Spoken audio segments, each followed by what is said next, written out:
guys, tara, samahan nyo akong gumawa ng fluffy cake. Ito ang harina, ito ang oil, ito ang asin, ito ang sugar na 1/4, at ang vanilla, ang isang basong tubig at gatas, at 6 na piraso ng itlog na dilaw.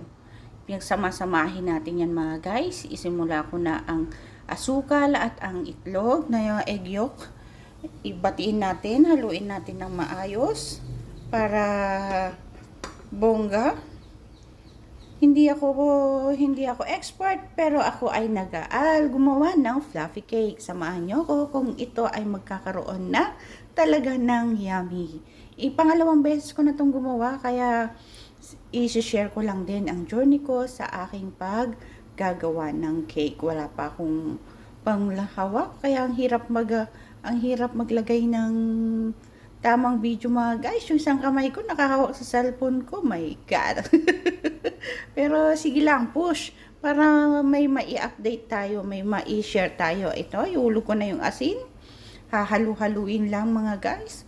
Kapag nakuhulog ka ng ingredients, kailangan mong ihalo-halo agad pero dahan-dahan. Isabay ko na rin yung 1 half cup of oil. Kahit anong klaseng mantika pwede. Pwede ang olive oil, yung canola oil, yung ibang klaseng oil. Sa akin, ang ginagamit ko, canola oil mga guys. Kaya, para naman, maiba-iba naman. Dagdag kaalaman din sa isang babae.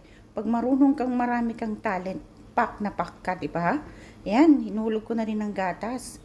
Kailangan mong matuto, hindi lang puro ganda ang mayroon ka ring skills, talent, abilidad ang tawag diyan mga guys. Kaya si Rowena Sullivan, hindi man lang kailangan dinadagdagan pa ang kaalaman. Kaya ito, isama mo na rin ang baking powder para mas lalong bongga. Isang pakang nilalagay ko, parang haluin mo na ng haluin. Ayan. Hanggat mag-combine lahat ng ingredients, magsama-sama at maging connected. Sabay ko na rin ang tubig. Dahan-dahan lang. Huwag mo nang sabay-sabay. At hahalu-haluin ko ulit. Ganyan lang. Pinaikot ng pinaikot. Kagaya ng boyfriend kong pinaikot lang ang aking ulo. Char! Charot lang yun. Mamuhugot pa. Ayan. Sinulog ko na rin ang vanilla. Ganyan. Kailangan pag nagluluto ka, happy ka. Yung para yung outcome, magiging happy din. Habang ini-enjoy mo yung learning process ng iyong pagluluto ba. Ganyan lang ang buhay. Gusto mong matuto, gumawa ka, hindi yung puro, ito ay learning for the YouTube only. Ito, habang nasa isang OFW ka, nag-aaral lang ako sa University of YouTube. Ganyan, dahan-dahan ang paglalagay ng harina. Yung harina mga guys, sinala ko na rin yan para maging pino. Hindi ko na naipakita kasi kailangan masyadong mahaba ang video natin. Kaya ayan, para maging soft, kailangan mong maging paikot-ikot. Yan, dahan-dahan pero suwabe ang pag-ikot lang natin mga guys. Kailangan happy lang. Oh.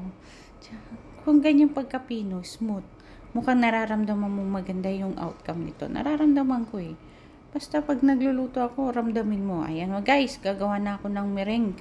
Ang meringue na hinanda ko ay mga guys, ay 6 na egg yolk. Tapos, gaganyayin mo na. Pag bumula na ng bumula, yung ganyan mga guys.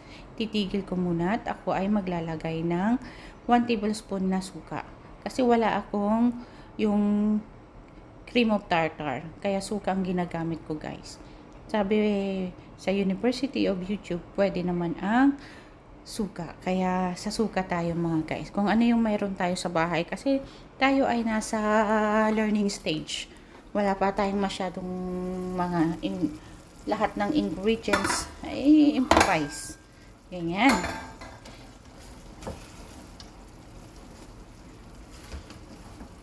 Hanggang matapos at dahan-dahan paglagay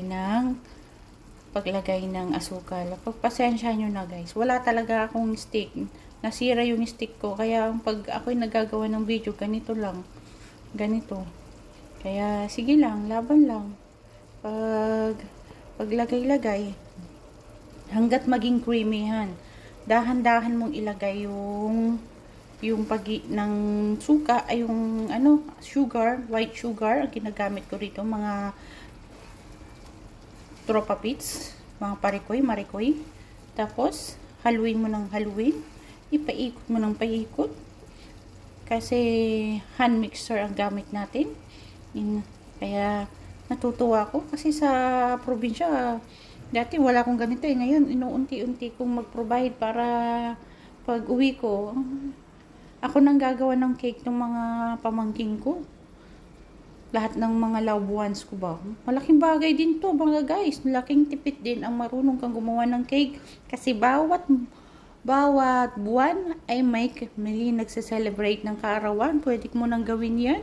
Malaking katipiran na sa buhay yan. At pwede mo ring pang-level up, pang-business. Kaya, learning. Ayan na. Pag ganito na ang pagkaka-sticky, guys, pwede na yan. Diba? Ang ganda. Bongacious. O, yan. Tagsasamahan natin yan. Ikukunbahin ko. Kukuha muna ako ng 2 scoop. 2 scoop ng yung meringue. Hinalo-halo ko lang muna para tama. Ayan. Tapos, kukuha ko ng 2 scoop niyan.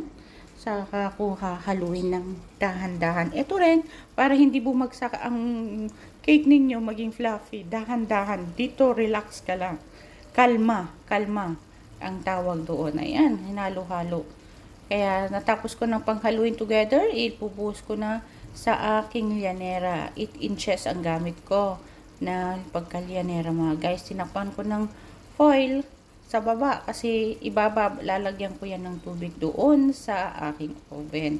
Kaya ang mga sikreto ganyan, nag-aaral yung mga sikreto ng kuha nating YouTuber, inaalam ko rin para magaya ko pagdating ng araw, marunong na.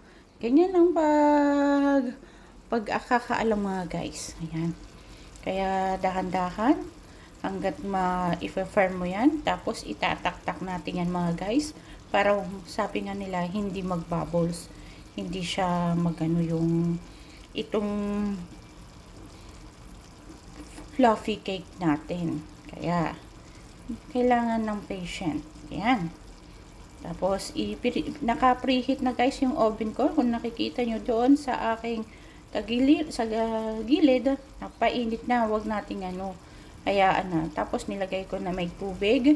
Ayan na.